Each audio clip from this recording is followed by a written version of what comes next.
students. I am Priya and today we will discuss about change in state of matters. ठीक है, इससे पहले जो दो लेक्चर हो चुके हैं उनमें हमने मैटर का नेचर, मैटर क्या होता है एंड मैटर किससे बना होता है, देन पार्टिकल की characteristics and then the classification of matter पढ़ा है. ठीक है, सो आज हम बात करेंगे change in state of physical state of matter.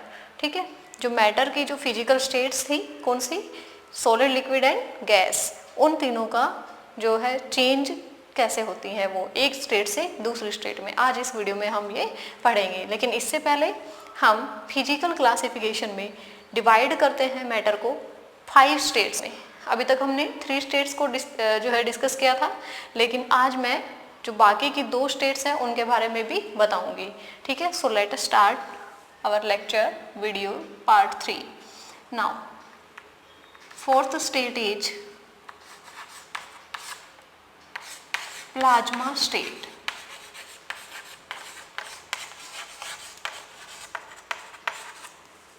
इस स्टेट में क्या होता है कि जो मैटर होता है उसके पार्टिकल्स बहुत ज़्यादा एनर्जेटिक होते हैं, मतलब उनमें बहुत ज़्यादा एनर्जी होती है in comparison to solid, liquid and gas. उनकी एनर्जी बहुत ही हाई होती है. ठीक है, और जो पार्टिकल्स होते हैं वो इस स्टेट में आयन स्टेट में होते हैं, आयंस की स्टेट में होते हैं. मतलब जैसे मान लो आपके पास है NaCl, तो यहाँ पे जो सोडियम है वो कैसा होता है प्लस एंड Cl नेगेटिव, तो इसको हम क्या कहेंगे, आयनिक कंपाउंड. क्या कहते हैं हम इसे, ionic compound.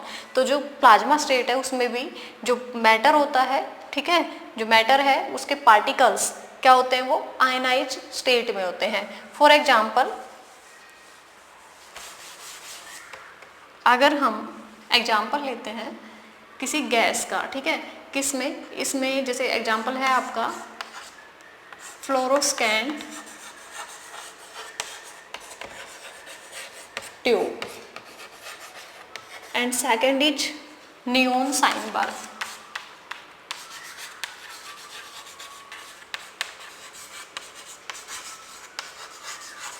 Okay, so fluorescent tube जो है ये क्या होती है, इसमें हम एक ऐसे डिस्चार्ज ट्यूब ले लेते हैं. डिस्चार्ज ट्यूब होती है एक,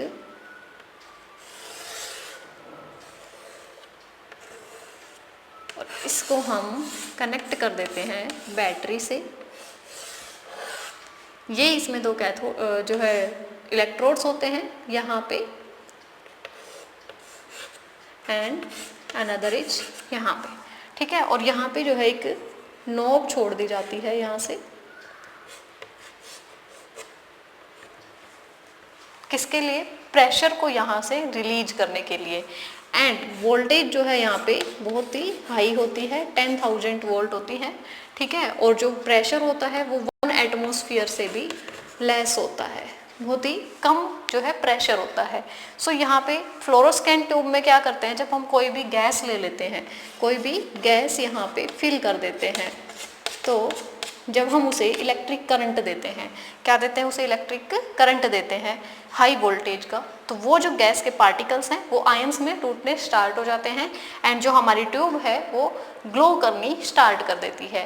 मतलब यहाँ पे हमें एक ग्लो देखने को मिलता है. सो इसी पे बेस जो है बनाया जाता है फ्लोरोसेंट ट्यूब के ऊपर ही नियॉन साइन बल्ब, जो आप एड वगैरह देखते हैं, जैसे किसी शॉप पे है ना, किसी मोबाइल की, जैसे आपको वीवो है ना, लेनोवो, इनकी ऐसे ऐड दिखाते रहते हैं एक तरह से. सो उसमें लिखा रहता है, जैसे चमकता रहता है रात को भी.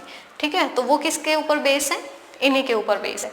ठीक है, फ्लोरोसेंट ट्यूब, और वो क्या होते हैं, नियॉन साइन बल्ब होते हैं, जिसमें आयंस के फॉर्म में पार्टिकल्स होते हैं और हाईली एनर्जेटिक होते हैं, बहुत ज़्यादा एनर्जी होती है इनके पास. ठीक है, सो इस स्टेट को कहते हैं प्लाज्मा स्टेट. मैटर की इस स्टेट को क्या कहते हैं, प्लाज्मा और आयोनाइज्ड स्टेट. ठीक है, नाउ नेक्स्ट इससे एग्जाम्पल हम देख सकते हैं, जैसे जो इम्पोर्टेंट जो है एग्जाम्पल सन एंड स्टार्स. ठीक है, सन और स्टार्स जो है वो इसी स्टेट में आते हैं, क्योंकि उनमें भी क्या है, बहुत ज़्यादा हाईली एनर्जेटिक पार्टिकल्स है. क्लियर है. Now next is Bose Einstein condensate state. Fifth one is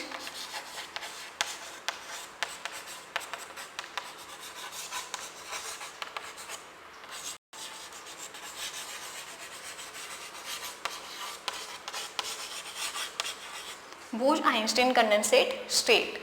इसमें क्या होता है, जो पार्टिकल्स है उनको कूल किया जाता है, बहुत ही ठंडा किया जाता है वेरी लो टेम्परेचर पे। किस पे? वेरी लो टेम्परेचर पे। और इस स्टेट का नाम पड़ा था बोज-आइंस्टीन। एक क्या थे? साइंटिस्ट थे, ठीक है, जिन्होंने इस स्टेट को डिस्कवर किया था। उनके नाम पे ये इस स्टेट का नाम रखा गया था, बोज-आइंस्टीन कंडेंसेट स्टेट। ठीक है, इसमें क्या करते हैं हम, पार्टिकल्स को कूल कर देते हैं, ठीक है, और वो भी बहुत ज़्यादा लो टेम्परेचर पे। ठीक है, now next stage, change in state of matter.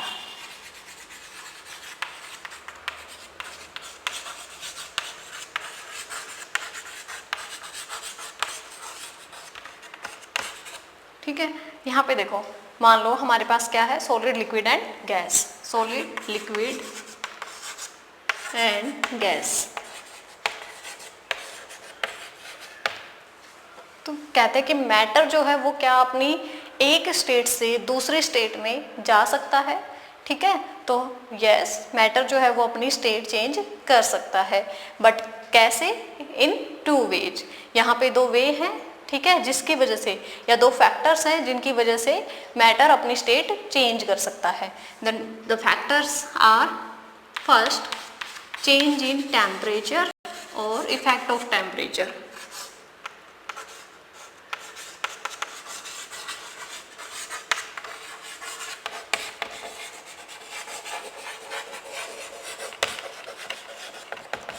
देखिए, टेम्परेचर जो है वो अगर हम इंक्रीज कर दें या डिक्रीज कर दें, मतलब टेम्परेचर, नॉर्मल टेम्परेचर से हम उसे डिक्रीज कर दें या इंक्रीज कर दें, तो क्या होगा, मैटर की जो स्टेट है वो चेंज हो जाएगी।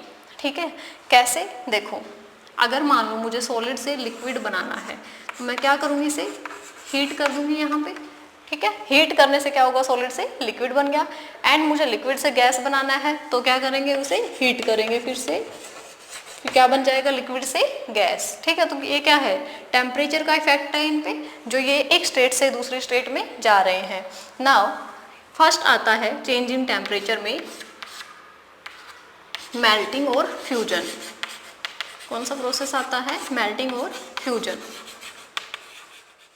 When we heat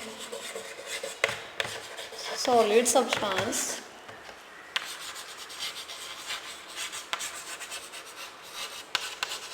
to a particular temperature,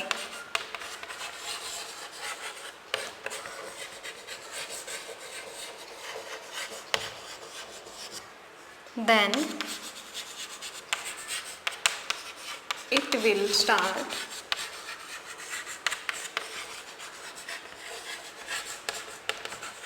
converting into liquid, और इसे ही हम क्या कहते हैं, मेल्टिंग कहते हैं। ठीक है, eight atmospheric pressure.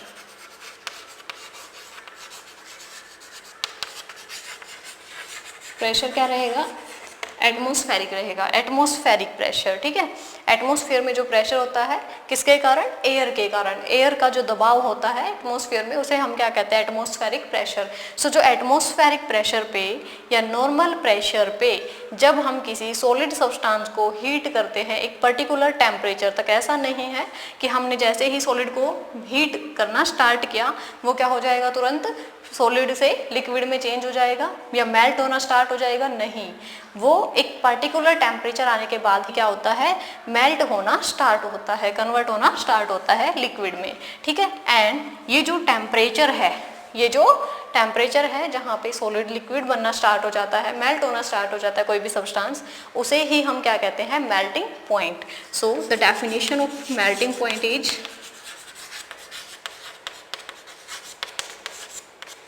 it is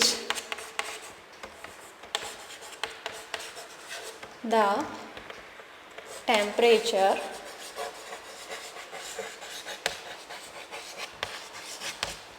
at which a solid starts melting. ठीक है, ये कौन सा टेम्परेचर है जहाँ पे सॉलिड मेल्ट होना स्टार्ट हो जाता है। ठीक है, इसे ही हम क्या कहते हैं, मेल्टिंग पॉइंट कहते हैं। For example, melting point of ice is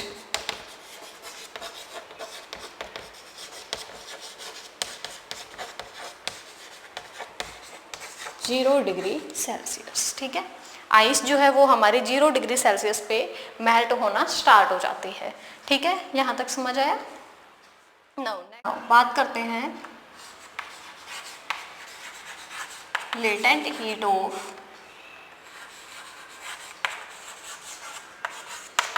fusion. देखो, जैसे जैसे हमने हीट किया, ठीक है, सॉलिड को जैसे जैसे हमने हीट किया, क्या हुआ, उसके जो पार्टिकल्स हैं, सॉलिड के पार्टिकल्स कैसे रहते हैं, बिल्कुल क्लोजली पैक्ड होते हैं। ठीक है, लेकिन जब हमने उन्हें हीट करना स्टार्ट किया तो क्या होता है, उनकी kinetic energy due to increase in temperature increase होना स्टार्ट हो जाती है। यहाँ पे काइनेटिक एनर्जी क्या हो जाती है, इंक्रीज होना स्टार्ट हो जाती है।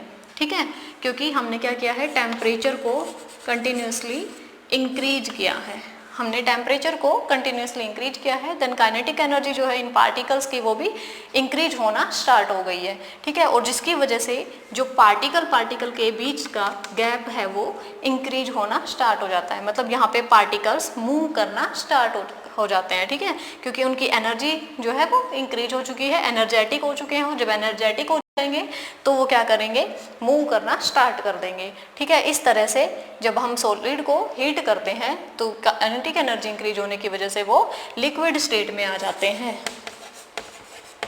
अब यहाँ से यहाँ तक जब हमने ये प्रोसेस किया और जब हमने देखा कि जैसे मान लो हमने एक बीकर लिया है, इसमें हमने आइस को रख दिया है, यहाँ पे एक बीकर लिया है और हमने इसमें आइस रख दी है। ठीक है, और नीचे से हम इसे क्या कर रहे हैं, हीट देते जा रहे हैं।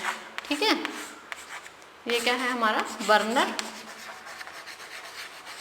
एंड हम इस बीकर को जो है आइस रखी है जिसमें इसे हीट कर रहे हैं कंटिन्यूसली। तो क्या होगा कि जैसे जैसे हमने आइस को हीट किया, धीरे धीरे वो किस में कन्वर्ट हो गई, वाटर में। किस में कन्वर्ट हो गई, वाटर में।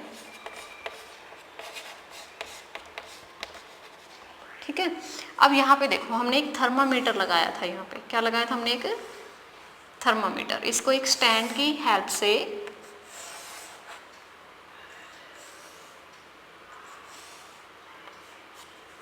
यहाँ पे जो है फिक्स कर दिया था। ठीक है, जब हमने इस बीकर में थर्मामीटर को रखा था तो थोड़े टाइम बाद हम देखते हैं कि जब आइस से पूरा जो है वाटर बन चुका है, उस टाइम पे थर्मामीटर में एक पर्टिकुलर टेम्परेचर के बाद क्या है, कोई चेंज नहीं दिखता है। थर्मामीटर में कोई भी टेम्परेचर में चेंज हमें नहीं दिखता है। सो ऐसा क्यों होता है, ऐसा क्यों होता है, जबकि हम तो कंटिन्यूसली से क्या कर रहे हैं, हीट कर रहे हैं। तो थर्मामीटर में टेम्परेचर जो है वो इंक्रीज होना चाहिए लगातार। ठीक है, बट इसके लिए रीजन क्या है,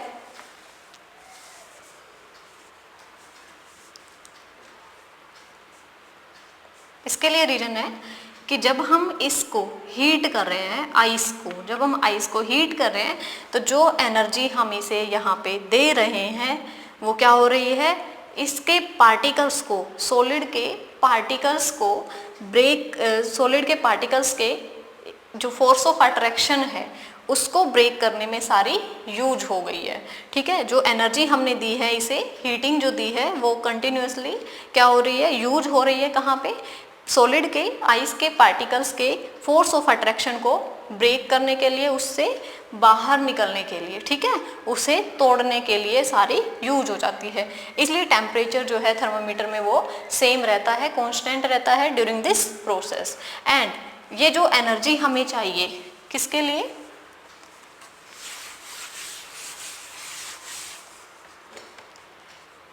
आइस को ब्रेक करने के लिए, सॉलिड सब्सटेंस को ब्रेक करने के लिए, ठीक है, उसे कन्वर्ट करने के लिए लिक्विड में, उसे हम क्या कह रहे हैं, latent heat of fusion. Latent मतलब छुपी हुई, लेटेंट मतलब छुपी हुई, छुपी हुई उष्मा। ठीक है, छुपी हुई ऊष्मा, फ्यूजन के दौरान छुपी हुई ऊष्मा कहते हैं इसे हम, ठीक है, जिसका रीजन मैंने अभी बताया, क्योंकि वो जो सारी एनर्जी वो यूज हो जाती है फोर्सेज ऑफ अट्रैक्शन से जो है थ्रो कम आउट आने के लिए, ठीक है, इसलिए हम इसे क्या कहते हैं, लेटेंट हीट ऑफ फ्यूजन कहते हैं। Now latent heat of fusion की डेफिनेशन देखो, the amount of heat energy required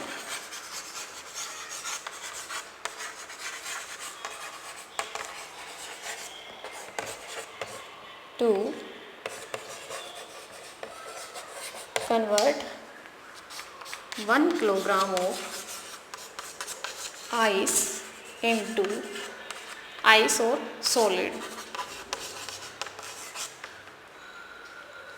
into water और लिक्विड एट इट्स मेल्टिंग, क्योंकि मेल्टिंग पॉइंट होगा तभी तो वो मेल्ट होना स्टार्ट होगी, ठीक है, at its melting point as and at atmospheric pressure, pressure का मेन रोल है,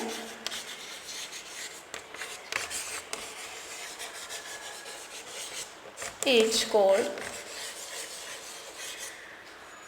latent heat of fusion।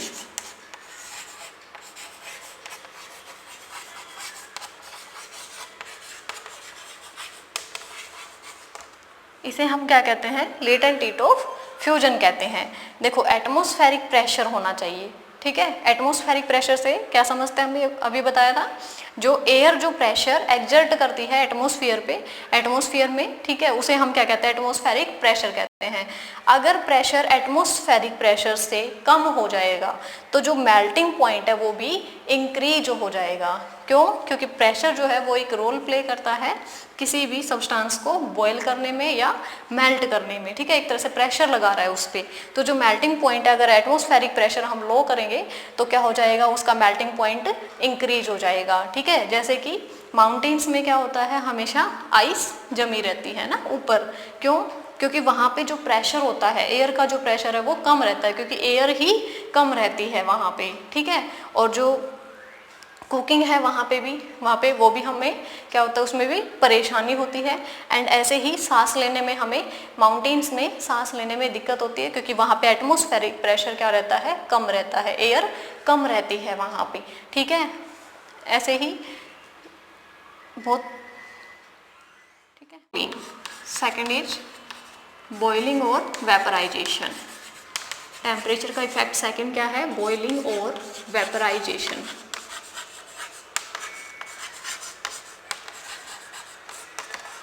देखो इसमें हमें क्या करना है, जब हम किसी भी लिक्विड को हीट करेंगे, जब हम लिक्विड स्टेट को क्या करेंगे, लिक्विड सब्सटेंस को हीट करेंगे, तो वो किस में चेंज हो जाएगा, वेपर्स में। किस में चेंज हो जाएगा, वो वेपर्स में चेंज हो जाएगा, मतलब लिक्विड से गैसियस स्टेट में चेंज हो जाएगा, ठीक है, हीट करने पे। तो इसे हम क्या कहते हैं, बॉइलिंग कहते हैं या वेपराइजेशन प्रोसेस कहते हैं, ठीक है। यहाँ पे वेपर्स हमें मिलते हैं।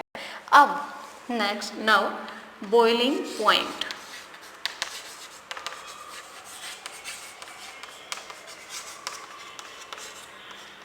The temperature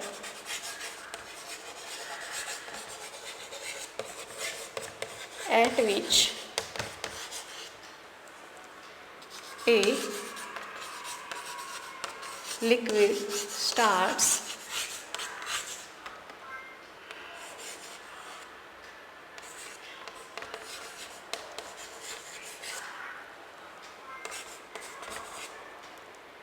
boiling, okay, it's called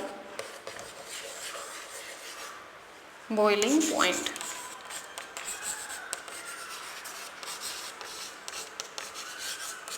इसे हम क्या कहेंगे, बॉइलिंग पॉइंट कहेंगे। वो टेम्परेचर जिस पे लिक्विड सब्सटेंस स्टार्ट कर देता है बॉईल करना एंड कन्वर्ट हो जाता है किसमें, लिक्विड से वेपर्स में या गैसियस स्टेट में, उसे हम क्या कहते हैं, बॉइलिंग पॉइंट और वेपराइजेशन, ठीक है। अब यहाँ पे भी वही सेम क्वेश्चन आता है कि जब हम इसे यहाँ पे लेटेंट हीट ऑफ वेपराइजेशन आ जाएगा, latent heat of vaporisation.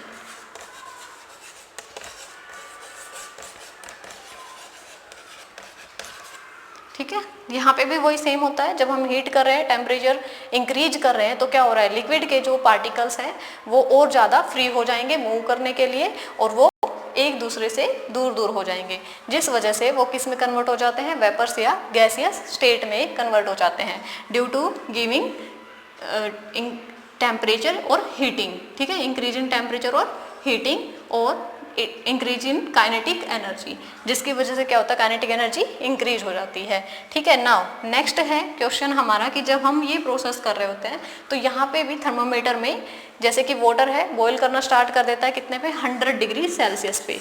Water का बॉइलिंग पॉइंट क्या है, 100 डिग्री सेल्सियस। अब थर्मामीटर में जब 100 डिग्री सेल्सियस टेम्परेचर आ जाएगा उसके बाद उसमें कोई चेंज नहीं होगा, चाहे आप कितनी भी एनर्जी दो। ठीक है, ऐसा क्यों होता है, क्योंकि जो हीट हमने दी है वो लिक्विड के पार्टिकल्स का जो इंटर फोर्स ऑफ अट्रैक्शन है उसे तोड़ने में यूज हो जाती है सारी। ठीक है, इसलिए यहाँ पे टेम्परेचर में कोई भी चेंज नहीं आता है थर्मामीटर में, वो 100 डिग्री सेल्सियस है उसी पे रिकॉर्ड हो जाता है। ठीक है, नाउ नेक्स्ट, और इसे हम क्या कहेंगे, लेटेंट हीट ऑफ वेपराइजेशन कहेंगे। जो एनर्जी हमें रिक्वायर है, जितनी एनर्जी की हमें ज़रूरत पड़ी है किसके लिए, लिक्विड को ब्रेक करने के लिए या कन्वर्ट करने के लिए, किसमें, वेपर स्टेट में। ठीक है, एट इट्स बॉइलिंग पॉइंट और एट नॉर्मल एटमॉस्फेरिक प्रेशर। ठीक है, नॉर्मल एटमॉस्फेरिक प्रेशर, प्रेशर कैसा होना चाहिए, नॉर्मल होना चाहिए। ठीक है, एटमॉस्फेरिक प्रेशर के इक्वल होना चाहिए, ना कि उससे कम होना चाहिए। ठीक है, अगर कम होगा तो बॉइलिंग इंक्रीज हो जाएगी, देन 100 डिग्री सेल्सियस से काम नहीं चलेगा। क्लियर है, नाउ नेक्स्ट इज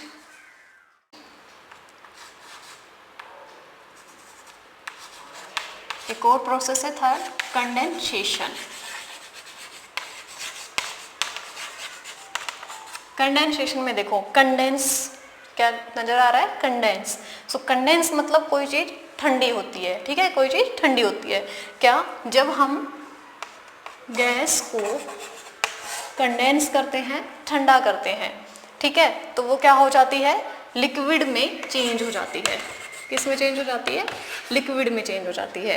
और इस प्रोसेस को हम क्या कहते हैं, कंडेंसेशन कहते हैं।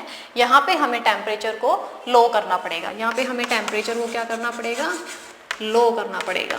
ठीक है, एंड प्रेशर को हमें यहाँ पे इंक्रीज करना पड़ेगा, प्रेशर हमें इंक्रीज करना पड़ेगा, प्रेशर इंक्रीज करना पड़ेगा एंड टेम्परेचर को लो करना पड़ेगा, जिससे क्या होगा, जो गैस है वो लिक्विड में कन्वर्ट हो जाएगी। इसे क्या कहते हैं, condensation. Now fourth is freezing. Freezing में क्या होता है, जब लिक्विड जो है कन्वर्ट हो जाए सॉलिड में, तो इसे हम क्या कहेंगे, फ्रीजिंग कहेंगे। यहाँ पे भी हमें टेम्परेचर को क्या करना पड़ेगा, लो करना पड़ेगा। ठीक है, मतलब हमें वाटर से आइस बनाने के लिए टेम्परेचर को क्या करना पड़ता है, लो करना पड़ता है। ठीक है, जिससे वाटर आइस में कन्वर्ट हो जाता है, और इसे हम क्या कहते हैं, फ्रीजिंग कहते हैं। क्या कहते हैं, freezing. Now next is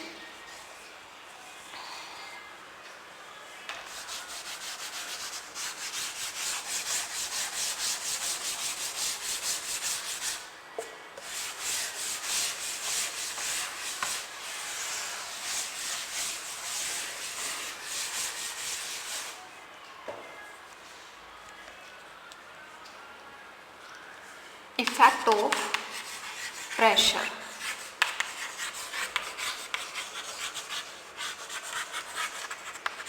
states पे, मैटर के स्टेट्स पे प्रेशर का क्या इफेक्ट होता है।